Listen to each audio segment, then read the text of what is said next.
Hello, listeners. A quick note before we begin. One of our guests experienced some technical difficulties with their audio later in the interview.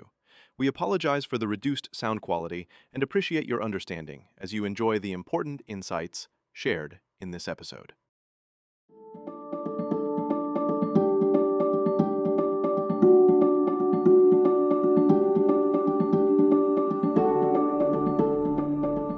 Hello, everyone, and welcome back to the Symptom Media Podcast, Bridging the Divide in Mental Health. I'm your host, Dr. Lindi van Niekerk, and I'm grateful you've joined us for this meaningful and deeply personal conversation. Our mission here is simple but vital: to bridge the divide between the clinical and the experiential.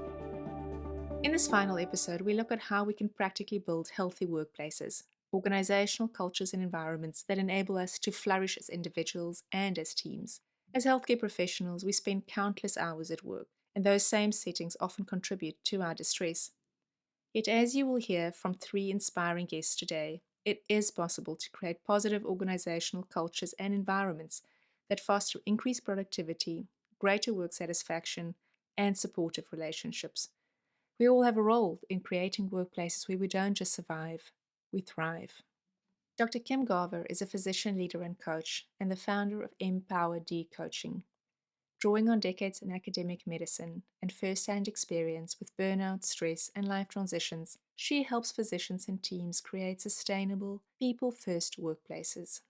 Dr. Jared Christensen is the Chief of Operation for Vascular and Interventional Radiology at Michigan Medicine and a faculty associate within the Center for Positive Organizations. His work examines how positive leadership and virtuous practices can drive culture change in healthcare. Dr. Amy Young is a teaching professor at the Ross School of Business at the University of Michigan and a core faculty member at the Center for Positive Organizations. Amy is also an adjunct research professor in radiology at Michigan Medicine. Her research explores how positive workplace environments improve well-being, reduce burnout, and enhance performance in healthcare settings. I'm confident this conversation with Kim, Jared, and Amy will leave you feeling energized and empowered. Let's dive in.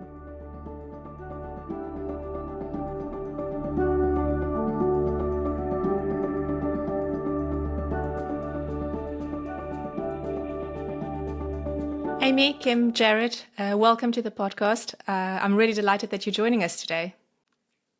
Yeah, we're happy to be here. Thanks for inviting us. Yes, thank you, Lindy. It's good seeing you again, Amy and Kim. So to frame our conversation today, we've been, this is the last in our season for this podcast, and we've, over the last few months, been having conversations with health workers, both here in the US and in the UK.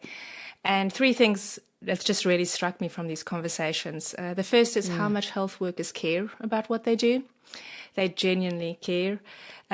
Secondly, the pressure that they are under and how hard they're working to provide care despite being in a system where they're not often receiving care themselves. And then the third piece that's really been interesting in all these conversations is the piece around agency and how there's this realization by so many health workers that they are the system and they are not at the mercy of the system, and so they can change the system. And I think that's what's really exciting, having the 3 of you be in this conversation today, because I feel we're coming full circle from discussing a lot of the mental health challenges that health workers are facing, but then showing that it is possible to even change these organizational environments that we do find ourselves in. And so I'm really excited to hear and for you guys to share the examples from your work. Okay. So Kim, I'd like to kick off with you. You've had a dynamic career in pediatric radiology, and after 22 years of practice, you also experienced burnout. And so I'm curious, how did that experience reshape your career path and how you thought about your work? Thank you very much. This is such an important topic. I was working in private practice for 22 years as both primarily a breast imager, ultrasonographer, and pediatric radiologist. And the intensity of the days, the speed, the pace, the intensity continued to increase dramatically over my experience there. And add to that the fact that we were now operating 24/7 shifts around the clock. So you were switching days, your day pattern between days, afternoons, and nights, very difficult. So the pace, the speed, and often you were covering studies after hours that you didn't read during the day and were uncomfortable. So the stress of all those things, plus an aging body approaching menopause, a struggle with chronic migraines and raising 4 children. Finally, it took about a week of multiple ER visits. And it was not me. I was preparing to go to work the next morning after being discharged, and it was my children that said, "You're done.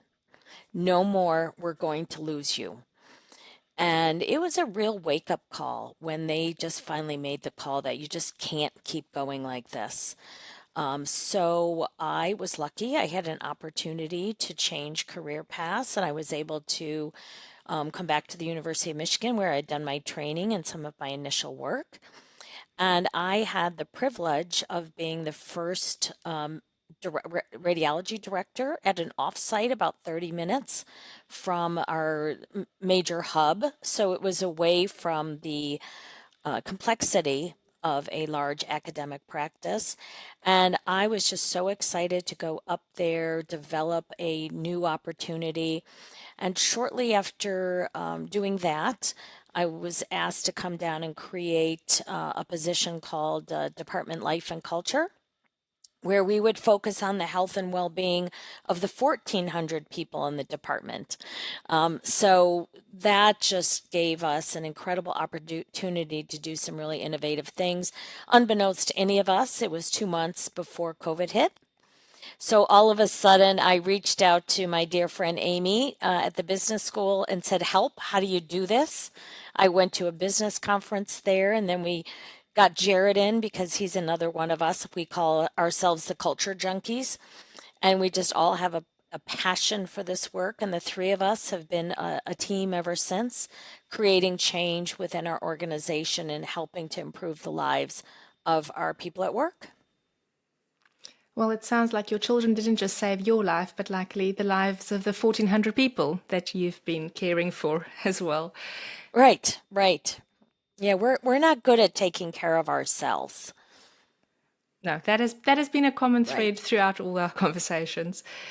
Jared, how about you? I know you've also had quite a few pivotal moments that led you to leave a career in private practice, to change where you work, but really also to put your energy on not just supporting your patients, but also your fellow clinicians. Can you tell us a little bit about what that journey was like for you?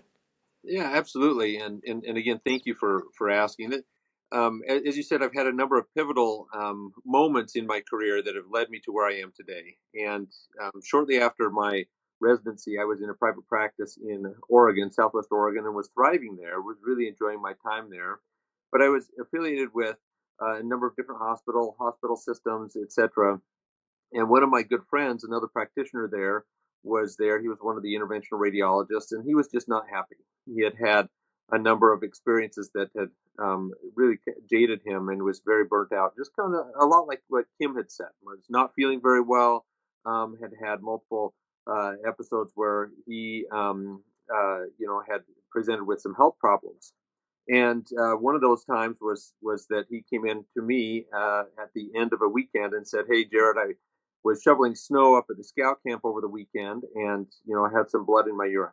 And would you be willing to look at my CT scan this afternoon and let's take a look and see what's going on?" Well, so that afternoon, after the patient was done, we popped him onto the CT scanner, ran him through the CT, and as the images were coming across into the control room, I was in the control room. He was still in the room getting dressed and coming out.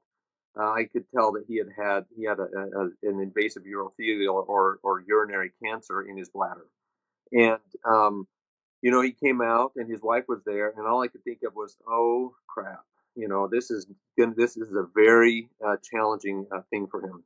Well, at the time we discussed it. We went through the CT together, and he then underwent a cystectomy and ileal conduit, which is where they, of course, take the bladder out and reconfigure the urinary system there.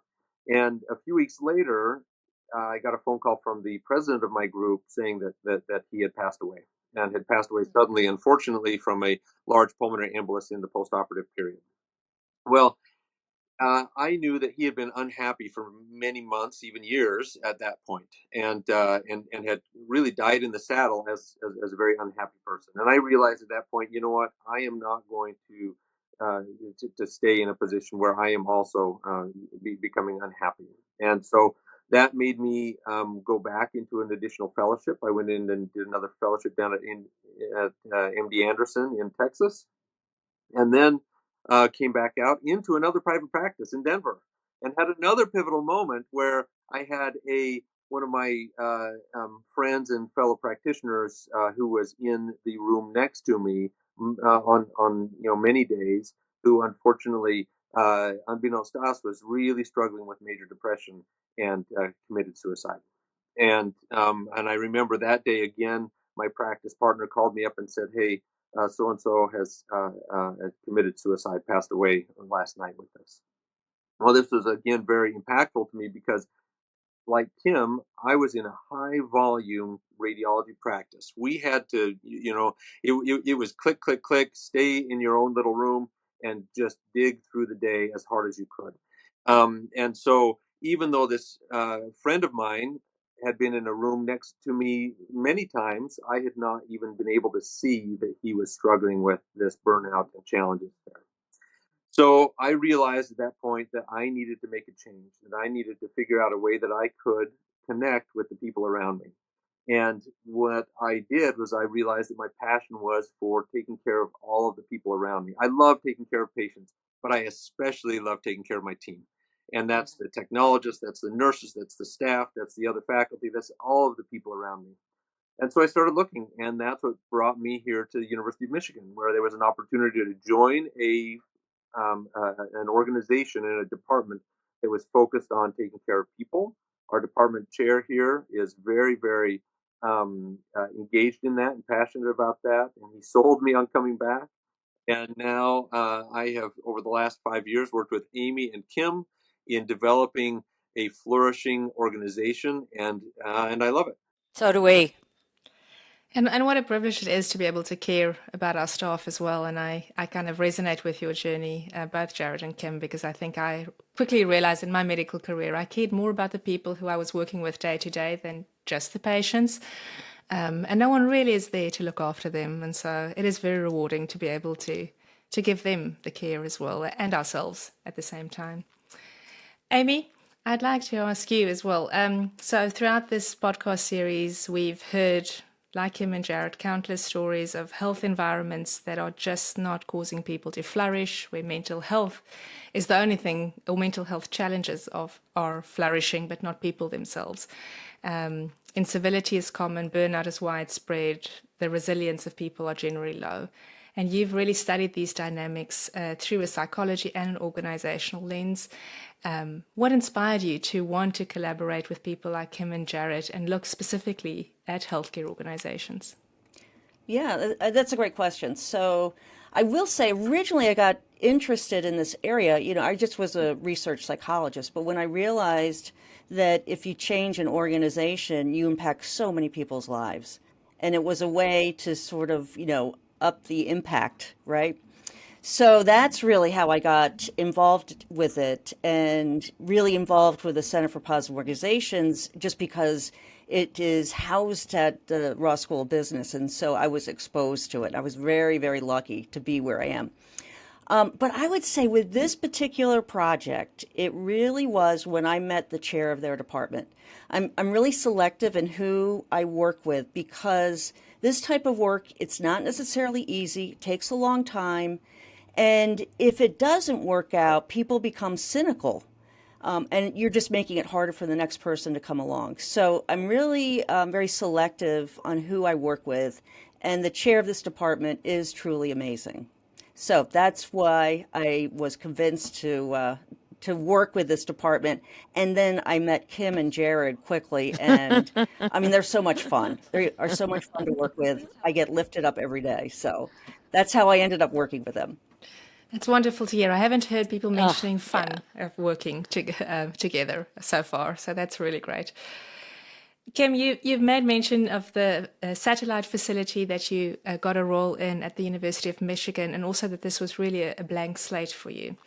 And what did it feel like for you to actually work in a culture where you could shape the culture? And what made it possible for you to create a different environment Yes, there, it was. especially before COVID? It was just an extraordinary opportunity. None of their academic radiologists really were comfortable doing this position, and I had come from a practice where we had multiple offsites. So I saw it as this great opportunity and not a burden. And it was tremendous to create the culture from the ground up. I was lucky to have 3 young male physicians who were gung ho about doing it differently, 100 committed staff, that wanted something different as well, and actually wanted to be at this facility.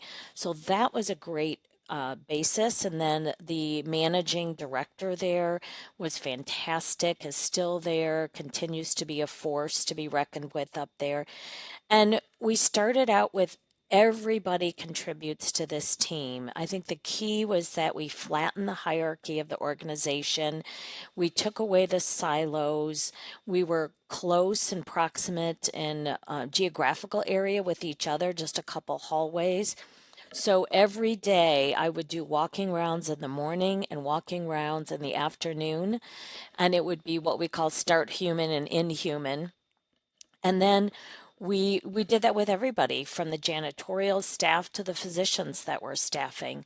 And we had extracurricular activities of golfing and painting programs and pictures and parties and that and they just to bring us all together as one operational team. And it was really tremendous. It was a living laboratory about how to create great culture with very willing, amazing participants. Jared, Kim just described this amazing environment of flat hierarchies where everyone wanted to participate and had so much positive momentum. Was that the same that you found when you joined the Division of Radiology at the University of Michigan? Or how would you describe the culture at that time? Yeah. So that's a very interesting question. When I joined my division, our culture was very different. It was very toxic. And the previous division leadership had created a very challenging, confrontational, and tense environment and culture there. And so that had happened over a number of years, 5 or 6 years. And so what ended up happening then is all the people that could tolerate that kind of a behavior ended up staying, and all the people that couldn't tolerate it or wouldn't tolerate it left. Yeah. And so we had a very challenging environment in the Division of Interventional Radiology when I came on, and that created a lot of problems. Like Kim said, lots of silos, lots of hierarchy, lots of challenges, lots of people undermining one another, and it just seemed like it was a very the best description is a toxic, difficult, and draining workplace. Amy, so I'd like to ask you to help us give a framing on how we think about organizations. Our general framing in healthcare is always to look for the negative, look for problems and try to fix those. And I think for years, people have almost seen organizations with the same view. Organizations are these vehicles of efficiency that has to produce, and the people in them too. And then this wonderful new movement started, which I know you're basing your work in, that really said, well, organizations can do more than just that. They can flourish, there can be virtue, there can be positive elements within them. And as a result of the positive things, people start being productive. So how does that positive lens reframe how we look at healthcare organizations? So I'd like to give you the opportunity to teach us a little bit. Sure. That I don't think medicine is that different from other industries. I think that is the traditional approach. Look for the problems and help an organization get back to just being functional, right? It was my colleagues who were the founders of the center, about 25 years ago, had this really novel idea of what would happen if instead of looking at those organizations that are typical or looking at an organization that is having problems, what if we went to organizations that were really doing well?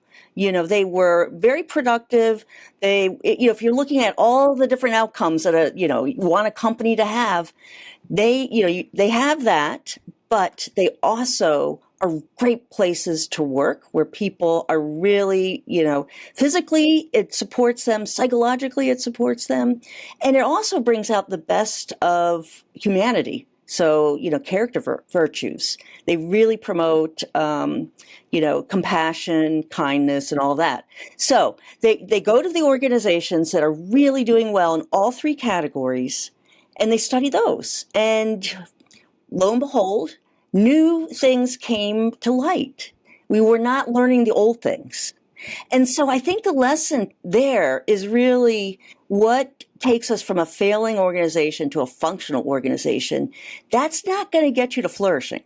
You have to do different things. It's not about doing more. You have to do something different. And really, the whole area of research that has blossomed out of those original studies, we've been able to document through research all the different practices that help you get to there. So the biggest difference is you're not looking to just solve problems. You're also very purpose driven. And that's kind of a broad category that covers, practices that are really supporting our soul. And what I mean by that is that they're promoting positive meaning. They're promoting positive connection. They're promoting positive emotions. And those really renew us. And that's why those companies are successful. So it's not as though, typically we're thinking, well-being, employee well-being gets in the way of productivity. That's the traditional way of thinking of it. This is employee well-being is the driver of productivity. It's a whole different concept. And, we've developed a lot of research that really supports it. And I think that is important to people to know that there is real research behind backing this different approach of organizations. It's not just feel good, because I've heard that critique often. And we really stick to that. The research is so important because otherwise we're not going to be believed. We really, the quantitative research is really the cornerstone of the center. So, Kim, how have you taken these concepts that Amy have spoken about and introduced and applied them within your hospital setting? So I was a first associate chair for department life and culture, and really had to get my head around this is a big bucket. How do you even start thinking about this challenge, this opportunity? So there is a model. It's if you take a big circle like a pie and you divide it into three pieces. One piece is a third of the pie is taking care of yourself. Now, we never lead with this in discussions with staff members or physicians. It is still really important to pay attention to your individual health, nutrition, exercise, sleep, all those things. Because if you're not doing that, it reduces your own resilience. But if you lead by telling healthcare workers they have to do more, by, practicing meditation, doing yoga, eating granola, that type of thing, they just get really angry. So although important, you acknowledge it's important, you basically let them figure that out. And so you don't start your interventions there. The other two big pieces of the pie, one is what we call organizational efficiency. And Amy and I call this pebbles in your shoes. If you are trying to walk 10 miles and you've got rocks in your shoes, that is really going to slow you down and make you crazy. So the things whatever we can do to make those practical logistical workflow issues better. So using your quality teams to improve workflow processes, creating structures like meetings and having meeting minutes and having good agendas and good structure so you have places to put problem solving, good communication tools. We developed a physician scheduling tool that was more nimble, more fair, had better record keeping, and most importantly said, if you have 15 sick days a year, we don't want you to wait till you get sick. We want you to use those as health days. Go get your colonoscopy, go get the dentist, go take care of your kids at the pediatrician. So we really tried to flip in some of those logistical buckets, how to take care of people better. But the biggest area that we focused on is what we call the culture of care, the other third of the pie. And that's where leadership training is so important. Leaders that understand and practice positive organizational principles are critical to the well-being of their employees. And there are studies that prove there is a direct correlation between burnout and leadership behaviors. And also, are you inclusive? We create a DEI office. Inclusion is critical to what we do. And then also communicating positively. So that's where we put our focus on positive communications. People, when they don't know what's happening, make up stories. And those stories are never positive. So let's tell the stories first. Let's make sure people have the information. Let's make sure people understand what's happening, even if you can't do anything about it. It's really critical. So that's where we focused on leadership behaviors, leadership training programs, positive communication, and then inclusivity and recognizing the value of a diverse workplace. And Kim, I'd just like to follow up and ask you, you said you started all this 2 months before COVID. Yes. So it couldn't have been easy to implement all this. So just practically, how did this happen? Well, they're still trying to figure out how COVID happened. How did your work happen? So, I was brand new in the role. The chair was new. Amy and I's relationship was new. And we had, all of a sudden, our people couldn't work because we didn't have patients except for emergencies. So what are we going to do with all these very anxious people where there's no end in sight, there's so much uncertainty? We brought them together, and we brought them together over a brand new platform that we turned on overnight. Believe it or not, we did not have Zoom. So we turned this on. We got everybody on camera once a week to have weekly personal connection. So we circled the wagons to support each other, and we had a talent show on Zoom. And then we had a virtual art show. We had a Kentucky Derby day. We had a small group discussion support. So we quickly pivoted and used what we could to connect people in a time of uncertainty. And that was helpful. And then all of a sudden, we kind of got back to work, and we continued some of those practices, but not quite at the intervals that we had been doing. But it was a way to ground people and bring people joy. And can I jump in there for real quick? Really what Kim is talking about is this concept called relational energy. And it is, positive interactions can create relational energy, and that renews us. And so really what was happening, even though people were depleted during COVID, having those moments actually energize you. So that's one of the fundamental principles that we're focused on. So, we really were tested on whether it's going to work, with COVID, but it did. It did. I was just going to say, if I can add one thing, is that going back to the relational energy, is Kim has a very deep well of energy. All right, yes. So she is a source of relational energy, and I don't think that this would have been successful without somebody like Kim in the director role of that she was taking, really taking people, helping them, developing quality relationships, and moving things forward. It really takes a lot of energy, and she has that deep well to draw from. Thanks, Jared. I'd just like to ask before we move on, would you say that relational energy is even more so important during a crisis? Because usually during a crisis, that's when all that goes out the door and we just focus on being highly efficient and effective. Yeah. Well, if you think about the way that our communities respond to an earthquake or some other tragedy, they come together and they're all working together. And, that's how you get through, right? So relational energy is very closely related to resilience. Yeah. Jared, can you share more about what you did within your setting and how you started implementing these principles and what it did for your setting? Yeah, absolutely. So as I described before, my setting was very toxic, very challenging, very tense. Hmm. I felt like everything was just about out of control every single day. The way that I guess I would describe it as, we're at the crossroads of crisis and chaos, and at the precipice of disaster. Oh, Everything felt like it was going to just fall off the tracks at any given time.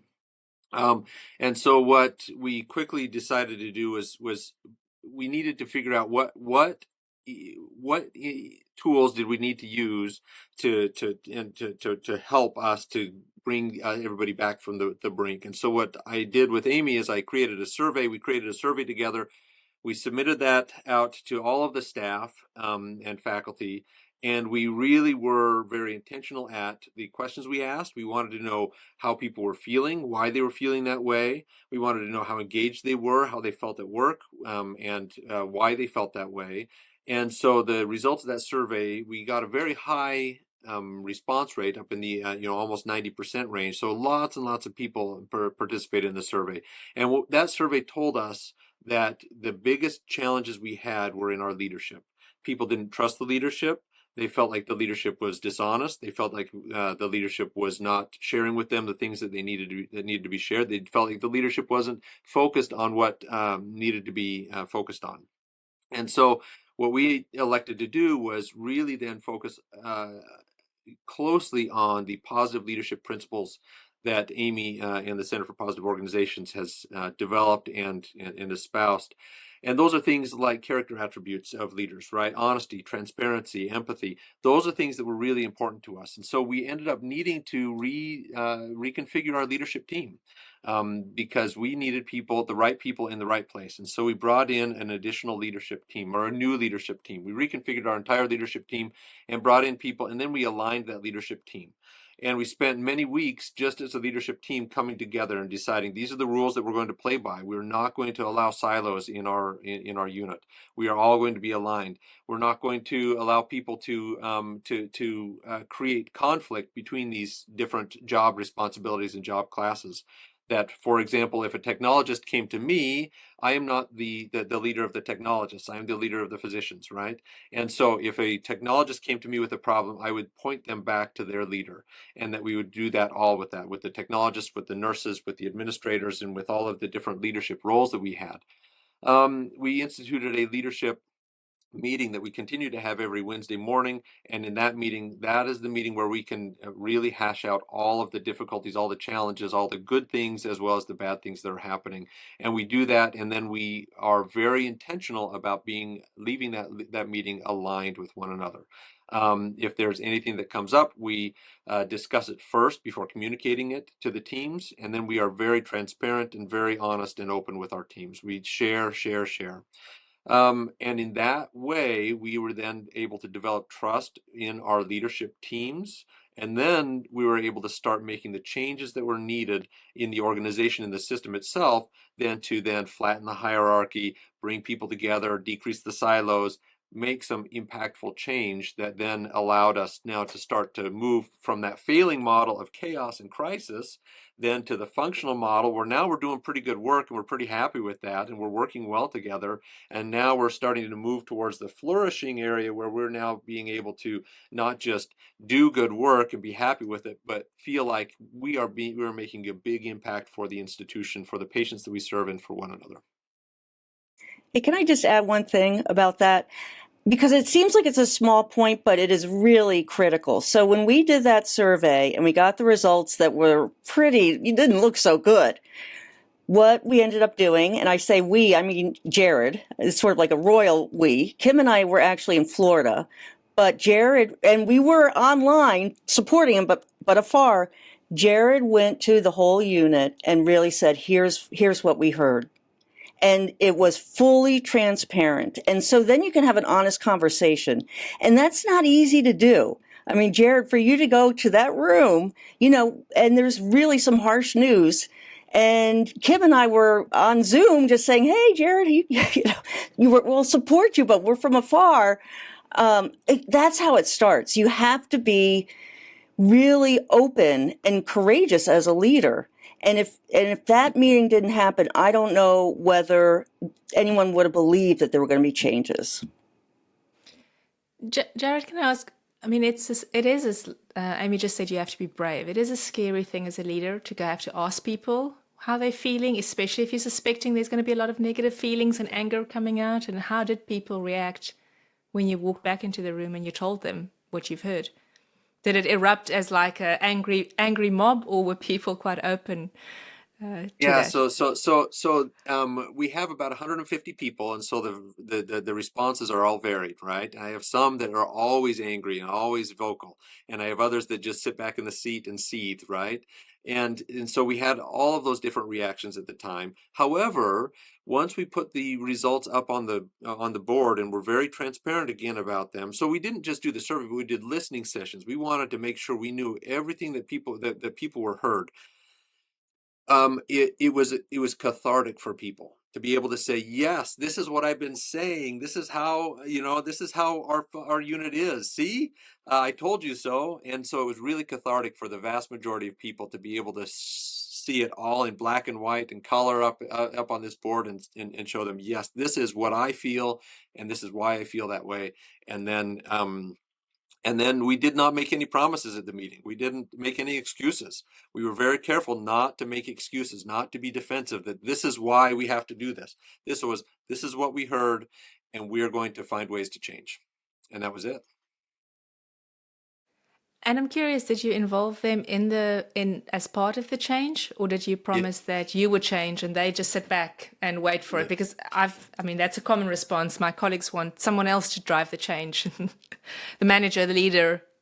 Yeah, thank you for clarifying that. So the conversation really was, we need to find ways to change. This is our goal, is to have a flourishing, fulfilling job for us. We want everybody to feel fulfilled and happy at work and at home and in everything else that they do. And the conversation was, we need your help, and we will involve you in that change. And then what we did was, then we went out with those listening sessions. We went out with each individual, and we really empowered them to make those changes in our unit. Too often, I think we look at this system as this unchangeable thing that has been imposed upon us, and we don't look for the things that we can change within our small systems. And so what we did was, we went to the energizers of the unit.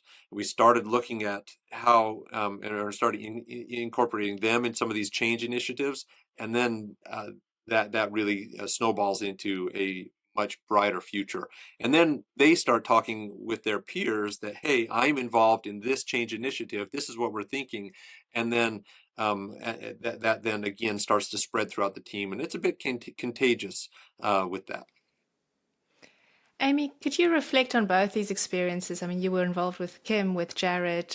What is the main learning around which positive practices or principles really are important for healthcare organizations? Well, I think, what Jared was just talking about kind of is a really good example. It really starts with the leader opening up. And, when he went into that session and said, here, this is what we're looking at. So is the actions of the leader that can open up and invite participation, the way that they're communicating with the team sets the stage and determines whether you're going to move forward with a positive change or not. And that's really why I said that it was so important when I met the chair. Why does he care about this? Is it about a career move, or is it because it's the right thing to do?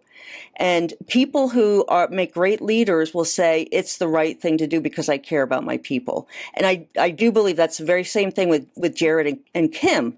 They are driven not for a career move, but they're driven because they care about the people and it's the right thing to do.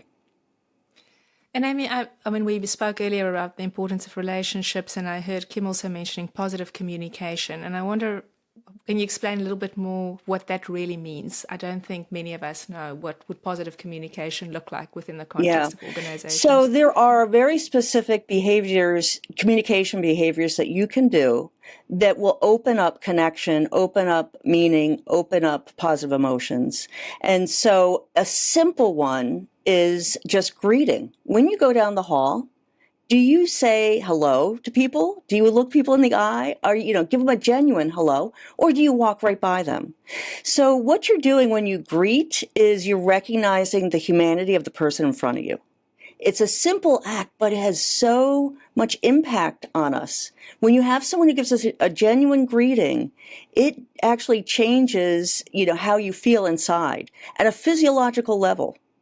So, it's positive communication really is making a difference in how you feel psychologically, but also physically, how you're doing. And there are different behaviors that we can teach. That's a lot of what our leadership class is about. And just how can you interact with people in a more meaningful way, and the slight changes you can make in the way that you're communicating with them. And before we move on, Kim and Jared, I'd love to ask you both as well. What do you feel really made a difference within your organization? What no-cost behavior change or really did you feel, wow, this is shifting the culture? For me personally, the answer is actually always the same. Listening. Listening fully. Not listening for how you want to respond, but truly listening to the person in front of you. Taking notes, listening with compassion, with empathy, and like they are the expert of the work they do, empowering people. There was nothing more powerful I did as a leader than just walking around morning and before work closed, just to touch base, to listen to people, to find out about their personal lives, and to make sure I knew everybody's name. And it was that was so important to work hard and I use picture flashcards to memorize people's names, because that says you care enough to know their name. So simple. So in many simple. ways. Jared, how about for you? What do you feel as a leader really made the change? Yeah. So that is a very challenging question, because it really is. I have a mantra that says I have to do everything, everywhere, all the time, right? So for one person it's one thing, for another person it's very different. But and that can seem a little bit overwhelming. But I think getting back to Kim's response, there are very simple behaviors that are really important to people, right? So communication and being present is really, really important. Setting the expectation that I am not Dr. Christensen, I am Jared. Okay, so I am Jared with everybody. We have 3 janitors, janitorial staff that come into our area to clean the rooms. I know their names. I greet them in the morning. And I see them, and people see that, and that's important. In the operating room, when we do a timeout, I introduce everybody by name.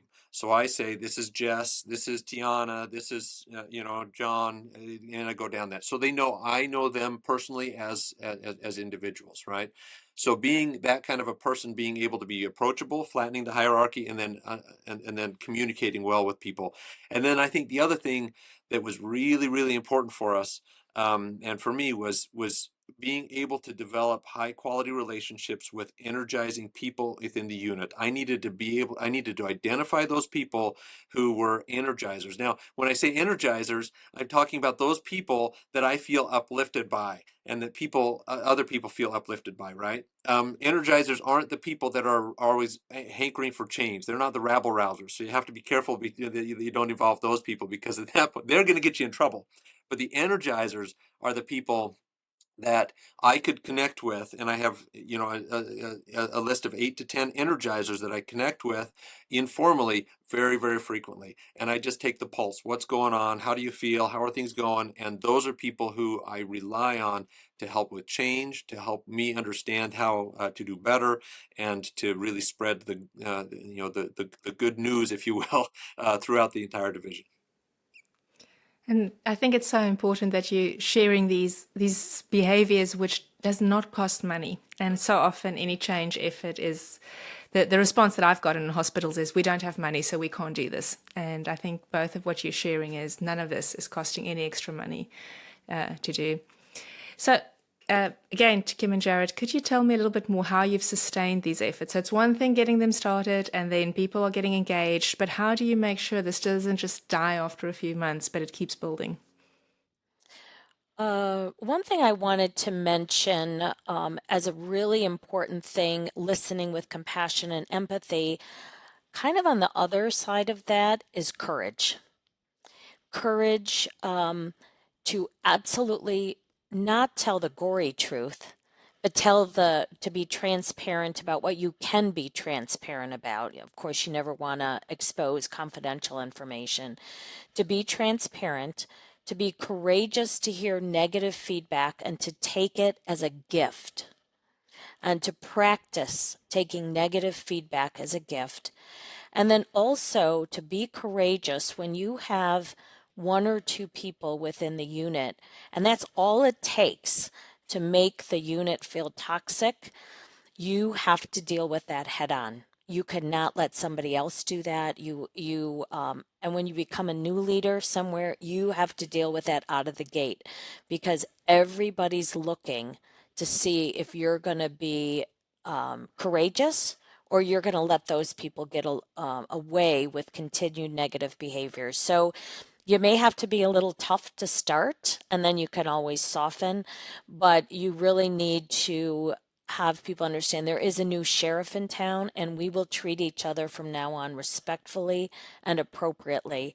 And for those people, you need to take it on. It's the hardest part of being a leader, and our chair did that. Jared's done that, and I've done that, because you can't let one or two people harm the rest. So, what are the 3 C's, Kim? The 3 C's are.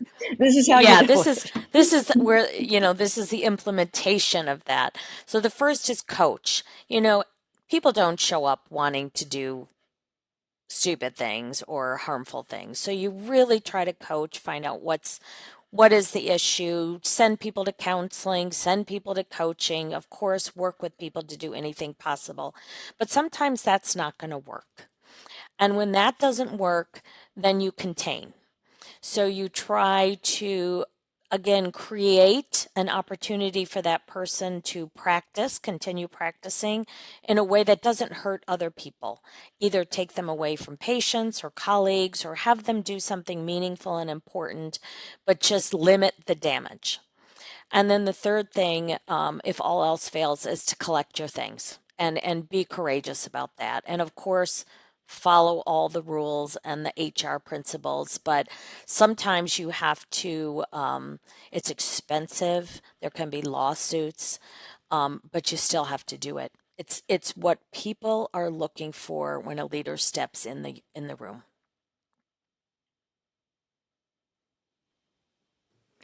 Jared, how about in your situation? What helped sustain these changes that you were making and kind of grow them even more?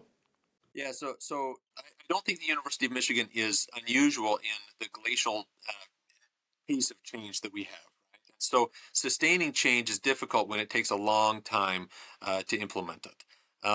So some people will say that the Soviet Union didn't die; it just got up and moved to Ann Arbor, Michigan, and took up residence at the University of Michigan. So it's just slow, and the bureaucracy is intense. So, so what I have found has worked for us is that we have to maintain a very consistent vision of why, right? So the what is pretty easy, and there's a lot of what that we do, but why are we doing it? And we have to continue to come back. So this year, a good example of that is that our objective this year in our division is that you work hard and you take care of your team. Those are the 2 things that we're doing this year. That's the focus that we have, and so everything we do is to help us one another work hard, take care of our team, right? And that's the why. And there's other why, of course, in terms of fulfillment and relationships and those kind of things, which are also really, really important.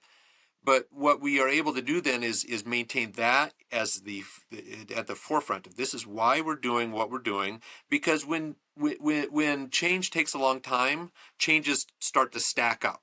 Okay, and so over time, when you're starting to make implementation or change change or implement different workflows or other things like that, those changes start to stack up and it starts to become burdensome for people, right? And so you have to always come back to the why. And then it's consistent communication of the why and the what, the why and the what. And that helps us to move beyond that functioning organization to the flourishing organization, because people then connect to the why. They know, hey, I do this and I take pride in what I'm doing. I enjoy what I'm doing, and this brings meaning to my life. And that way, all those stacking tasks can start to feel more aligned with what they want to do instead of with what they have to do. Amy, can you expand a little bit more on this idea of moving from the functional to the flourishing organization, as Jared just referred to? Yeah, and what helps you get there? It's really interesting. So, the center's been around for 25 years, and really our focus has been on research, but all along we've been developing practices to do it. And if you go to the Center for Positive Organization website, you can find a lot of practices, and it's really about how you're getting to flourishing. And a lot of it really does rest on how we are interacting with each other in an organization, also how we are setting up the norms and the work roles, so they're all supporting positive engagement. So, like, for example, not having an efficient work system can actually create conflict in the organization because you don't know, why didn't this person do it this. So if you have a very inefficient system, that will create conflict. So you have to take care of that. You have to have everything working towards building positive interactions and building that positive momentum. There really is something to be said for positive emotional contagion. And so once you can get the wheels rolling in the right direction, it really helps. And I think, Jared has pointed out, and I know this was true for Kim too, inviting people on from your unit to be part of the change. One of the things of, all those listening sessions that we did, all the frontline workers had fantastic ideas of change, but they had never been asked.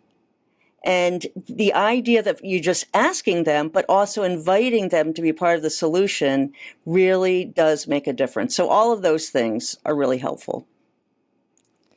I'm glad you mentioned that, because even in very low income, low resource hospitals in Africa and in Asia, I've seen the exact same thing. There's something magical that happens if you invite health workers to be part of the change and give them an opportunity to share their solution.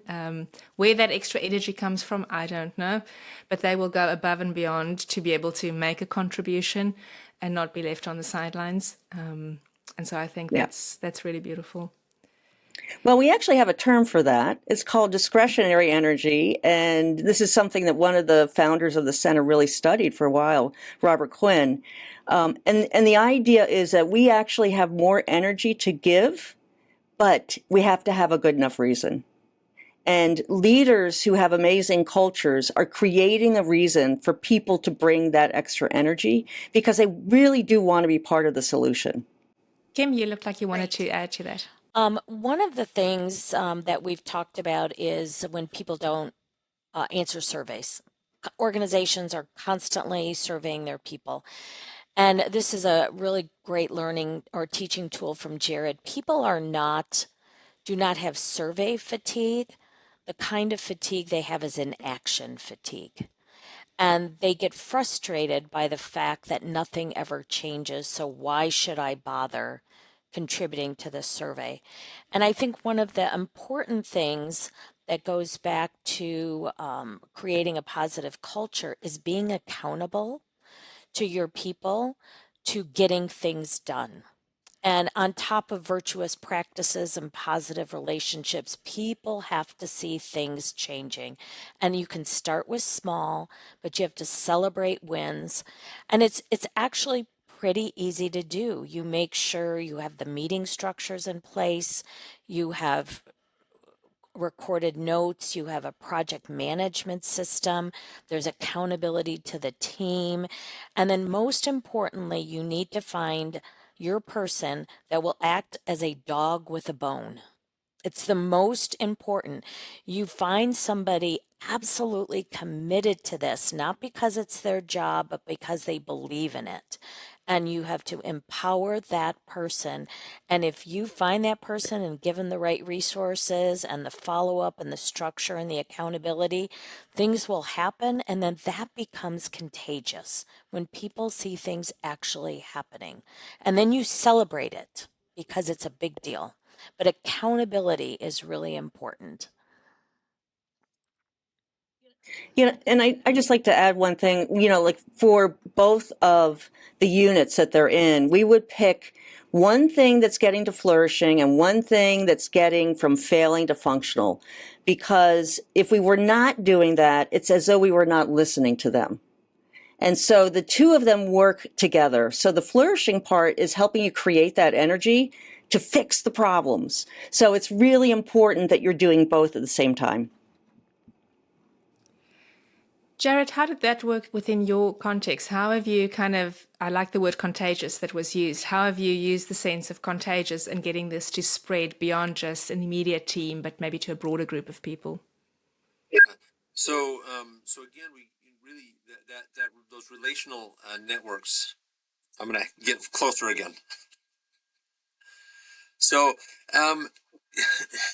getting the ideas and this to spread amongst the teams, the energy that Amy is talking about and Kim is talking about, this relational discretionary energy that we have, it really was important to find ways that we could move from functioning to flourishing and to identify things that people are already doing well, that they're already passionate about, and that was easy to then focus on those, and then they feel the energy that they need, the discretionary energy that they need to then move from failing to functional or from functional to flourishing in other components and other sections.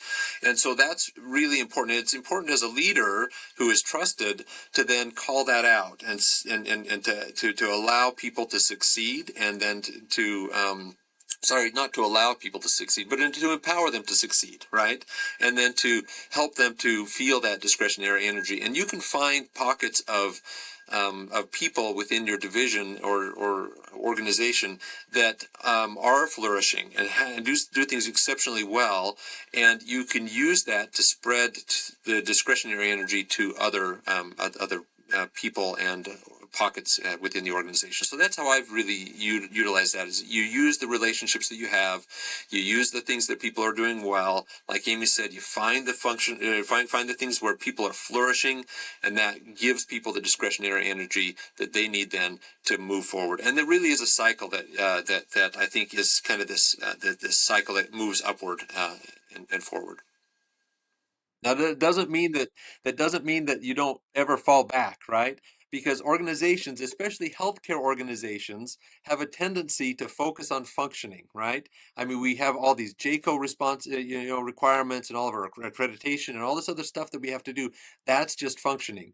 And so we have so much to do. There's a deluge of clinical care. There's a deluge of administrative care and priorities that we have and tasks, that it's easy to just say, just do just clear the bar. That's all you need to do. So organizations tend to I think I think they tend to unfortunately push people to the functioning, right, instead of the flourishing. And I think that that's where we need to just always keep our foot on the gas, to push towards the why of function or flourishing, and not just the why of functional, or not just the what of functional. And Jared, I recall that you've said you've even expanded your leadership program to training a broader group of people, I think capacitating them with these skills. Could you share a little bit about that? Yeah, so as we've developed these leadership this leadership academy, other people have heard about it and have come and asked us to then spread this to other areas. So I just had a meeting with our faculty development, our person in charge of faculty development, and he'd like to have the new faculty who join every year have a short course for things like positive organizational scholarship, positive communication, in these things. So a 3 or 4 session course to help them in their early careers to do that. Kim is working actually tomorrow with our transplant teams to do the same thing. And so people are hungry about this. They really are hungry for these positive practices that you can put into place in a environment where you don't have to spend any money. You just have to implement small, simple, positive practices, and they have a big outcome. So, Amy, then I guess the proof is going to be in the data. What has your data found? You've been studying both these settings as well, looking, like you said, for quantitative data, and what has been coming out of that? Because it sounds so good. Is it actually true? Well, we have to wait a bit for the program that we are just running. We'll have to wait a bit to find out about that one. But we had the initial study that we from breast imaging that we had really good results, and that was during COVID. But, I'm also relying, there's a lot of research at the center. It's coming from a lot of different industries, but it is, we have an international group of scholars who just are in this field and contributing a lot of research that helps us identify the impact. And it is broad. Things from, you could just look at productivity, individual productivity, team productivity, or measuring at the organizational level. You could look at team cohesion. You could look at employee engagement, employee loyalty, and financial data. So you can look at organizational outcomes in terms of whatever key performance indicators you want. The data is really there. It's not studied as often in healthcare, but with other industries. And, that's what gave me a lot of confidence that this was going to work in healthcare. Why would healthcare be different?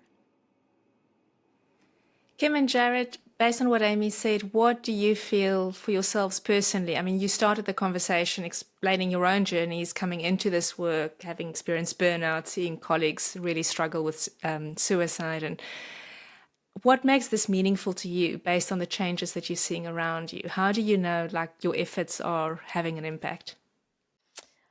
For me personally, I think finding something that you really care about and then finding the people around it, just a couple like Amy and Jared in our chair that feel equally passionate about it, it drives you without money, without status, without prestige, without papers.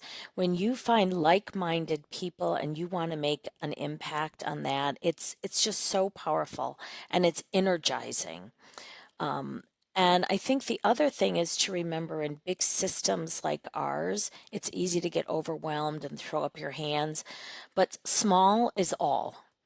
And what can you do to make a tiny impact without any additional resources, any additional money, or any permission? And that we can do. We can't fix the parking, we can't fix the salaries or the shortage of this or that. But if you just think about what is my 15% that I can do, and even if it's just remembering people's names, huge difference. My indicator in the past, whether it was in hospitals in Pakistan or Cameroon, is when I saw shiny eyes. When people walk in with dead eyes and suddenly there's life in their eyes again. Maybe not a measurable indicator, but it was always beautiful to see when that comes back, the hope and the enjoyment comes back for people in their work. I will say, small wins. The leadership group that we have been working with, from where they are very, very stressed, but those sessions are so much fun. We get work done, but there's so much fun that happens there, and you can see that energy, and hopefully they're taking it to their teams. That's the hope. And I do think that that's going to happen. But that is, to me, a small win to see those people at work really happy despite the fact that they're very stressed. Amy, I'd like to ask you, for someone listening today, and they may not be in a leadership position, or they may be in some position, but of course there's always people above you. This is healthcare, the hierarchy stretches far. What could they do to convince their team, their manager above them, to give this a go? Yeah, well, it all depends on the audience. So if you're speaking to someone that only listens to research, get some research and start with that. I mean, that's typically how I approach that group. I also try to approach it, have the experience. So, even attending some of our sessions, you can feel the energy. But if you don't have either one of those, then you really start by, 1% change that you are making. And so you can go to the website and learn about the positive communication behaviors. Each one of those you can learn and do. And if you're making one small change a day, one small act, that's going to lift up you and the people around you.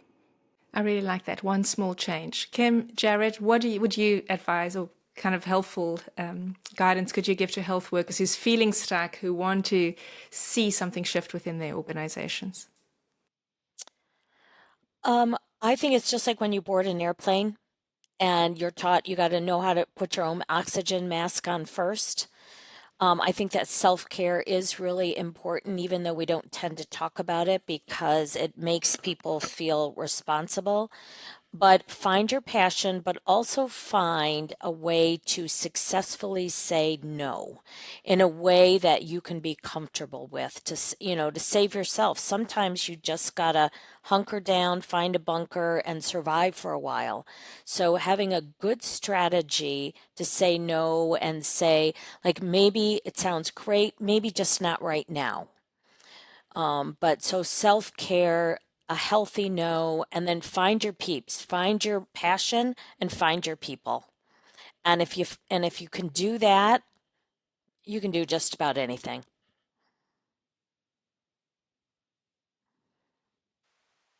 Yep, I really agree with Kim. So, number one, I think for me, it is to stay human, to understand that we are human and that part of that human experience is a very wide range of emotions. And I think it's important to intentionally and very carefully relate to the emotions that we have. I love the thought of start the day human, end the day human. I think that we have a lot of things that we do well, and I think we need to acknowledge that. I think there are a lot of things that we can feel from that, but also things that we feel from all the repetitive trauma that we undergo. Right? Resilience is such a big buzzword right now, and it's actually a very difficult word in the healthcare setting because people respond negatively to it now because we've talked about how they need to be more resilient to the point where they say, if I hear being resilient one more time, Right. and so and it's important to understand that we are in a system, almost all of us, that creates this cycle of repetitive trauma, and so we have to be careful to find our people, like Kim said, where we can hide a little bit, a safe haven that we can then reflect, that we can enjoy being with one another. Those high quality relationships help us to be resilient and help us to bounce back in a way that is healthy for us. So, so it really is for me, stay human, intentionally relate to your emotions, and then be very intentional about finding your people with that, and stay away from the ones that drag you down as much as possible. And then, Amy, I'd love to give you the last word. Is there any other encouragement you could offer just for the healthcare community, but from that, all this research that exists, that it is possible for us to create positive organizations? It actually is. It really is. And I think that the work that we've done demonstrates that. It's a new approach that hasn't really been used in healthcare that much. But, I really do believe that the research is showing that it does work. It's really about making sure that we have workplaces where we can be human, where we're renewed, things that uplift our soul, which really comes down to, building positive connections, positive meaning, and positive emotions. Those three things are really at the cornerstone of creating a flourishing organization. Well, thank you so much to all three of you. I feel like if we walk away today with knowing that we should take care of ourselves, as Kim have said, to remember that we're human and stay human, like Jared said, and Amy, like you've encouraged us, make one small change. Yes. It is possible to build different healthcare organizations. Thank you very much. Thank you so much for having us. Bye, friends. See you soon. Take care, guys. Thank you for taking the time to join us for this discussion. To learn more about our guests and to access the resources mentioned, please visit the Symptom Media Podcast page at symptommedia.com. We look forward to having you with us again for our next important conversation.